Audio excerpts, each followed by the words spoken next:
Thank you, Paul. So, I know it's a little late. I'm Rasmus, and I'm the CEO of Mindway AI. You may not know either me or Mindway AI yet. Obviously, I'm not Michael Auer, but I will try my best to explain to you that Mindway AI, and especially the game scanner, could be seen as a full-blown alternative. As a person down here from Germany said to me once, maybe a bit of fresh air. So before moving forward with that explanation, Mindway AI is a company from Denmark. We are a spin out of Aarhus University. So actually we are founded on a very comprehensive scientific foundation based on AI and neuroscience, 10 plus years of neuroscience, neuroimaging and problem gambling research. We are currently having our solutions running in a little less than 20 countries. Actually today we added Portugal as well. So that includes Germany, it includes UK, Denmark, Netherlands, Sweden, and also the first client currently deploying in the US. Of operators I can refer to from stage here is, as Paul mentioned, Entain, the owner of bwin brand. We do all their detection in the UK. Actually, the number is more than the double that you mentioned, Paul, so we are above 1.5 million active players a day detected with the game scanner. We provide the similar solutions to different Flutter divisions, and here in Germany to Lotto24. So actually, how do we do this detection I'm talking about? Well, obviously, both Tilman and a little bit also Paul referred to that to utilize AI, the strengths of AI in finding patterns in big data analysis. Obviously, we need to tell the algorithm what to look out for. The problem, as we see it, is that problematic gambling behavior is a complex matter. The two former speakers very well told us that. And it's also an individualized matter. So if Paul has a gambling disorder behavior and I do, definitely we will be that would be two different patterns. So what we want to achieve is to provide a very strong target, to find the ideal target, as Tilman referred to. But the problem here is there's no such strong target to build into the algorithm. So how have we solved that problem? Well, the way we see it in terms of the individualized thing is that very often, and that is one of the other challenges we see, you try to define a kind of risk group of problematic gambling behavior or a risk group of problem gamblers based on risk markers, alarms, flags, markers of harm, whatever you call it. And that is kind of the exact problem that Tilman referred to as the false positives and false negatives, because how can you be sure that you actually have defined your thresholds in the right way? There's no standardization telling a responsible gambling decision maker with an operator exactly which should be the value of those thresholds. And what about the potential people falling outside the group? How do you think you can find them? And on top of that, actually, we see that very often such solutions are built on single parameters where you try to use single or very few parameters to try to find out a very complex problem. So how do we do it? So in our point of view, and that is exactly what we have made as an innovation in our game scanner solution, pattern pending, and so on, we simply need to focus on the individual player and also on the individual player's individual gambling behavior. So what we have invented is the combination of using of human experts, that is RG psychologists in clinical treatment, in research, in medical experts as well, And what we then try to achieve is to replicate their expert assessment into the algorithm. Obviously, it's impossible for an operator, even of very small size, to have a human expert to assess each and every player account. But when we use the combination of the experts and the psychologist assessment and AI, suddenly we are able to provide this, what we call a virtual psychologist. And then actually giving the AI the human assessment as the strong target. So when we compare the before mentioned threshold approach in this simple example with our results from the game scanner, we actually see that we are able to do a much more individualized based detection. And on top of that, the ability to build automated and individualized earlier intervention as well. So actually, if we compare the risk group from before, we see that only one is actually red, and I fully agree with you, Tilman, classification is definitely important. I'll get back to that in a short while. And we actually see that the three of them is different colors than red. Actually, one was green. So potentially, you, in the threshold-based approach, you would have done intervention towards one of your best customers unnecessary. And obviously, we find more of the people falling outside the before defined threshold group. Obviously, as said with PGSI, this is software. This is not a human assessment. Of course, we any day of the year are working as much as we can to increase accuracy. But already do we have quite okay results, at least seen from our own perspective. Because when you build AI algorithm, you aim for around 90%. Also, due to the fact that we come from a science background, we think it's very important that there should be industry bodies testing and validating software we provide. So actually, we have already asked DLI to test and validate our software. And to our understanding, we are the first, and so far also to our understanding, the only responsible gambling detection solution provider who have asked any testing company to test and validate their software. DLI found that in at least 87% of the cases, our virtual psychologist approach with game scanner detects the same as a human expert would. So, what is it that we provide? What is it that we have done already in day-to-day operation with a number of operators in all these 20 jurisdictions, 4.5 million active players monthly detected or monitored detected by a game scanner. So on the left you see the illustration that we get all the data we can from the gambling platform. We crunch it into this virtual psychologist approach, and then we provide it in quite comprehensive visualization dashboards to the operator.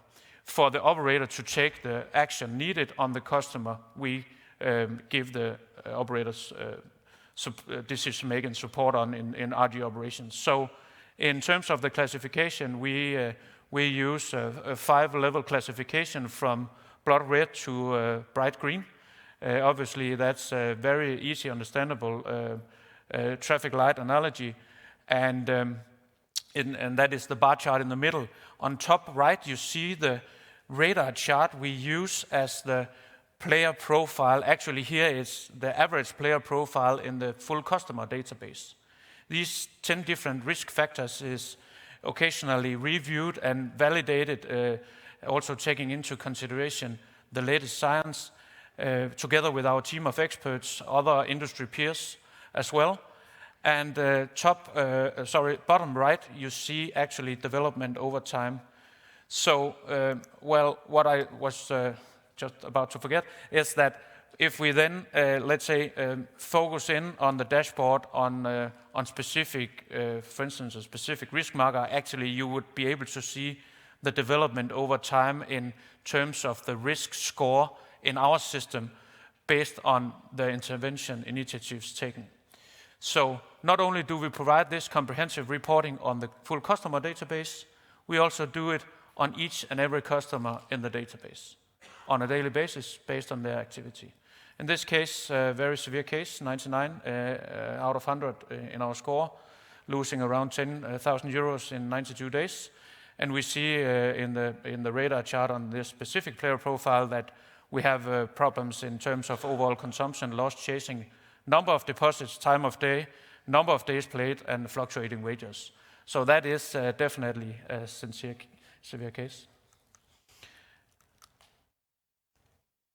Does this work? Yes, thanks. So actually, what I just showed you here was the development of this customer during these 92 days. So what I just showed you was the development here. So you have the 6 different stages. The middle of the top, it's the 17th of April. There we see actually a spike, for instance, in loss chasing. So imagine if we were able to do individualized messaging based on this specific situation to each and every customer, automated earlier, even before it was intervention. Then actually you also meet some of the wishes on the Christmas market, maybe from the social concept panel yesterday in terms of early intervention based on early detection. So, and again, could we nudge the customer to a more sustainable gambling behavior when we have the window of opportunity of green or yellow in this profile the same as before? We may be able also to keep the customer around for a longer time. So what we also are able to support the operator with is this much more individualized and automated intervention earlier.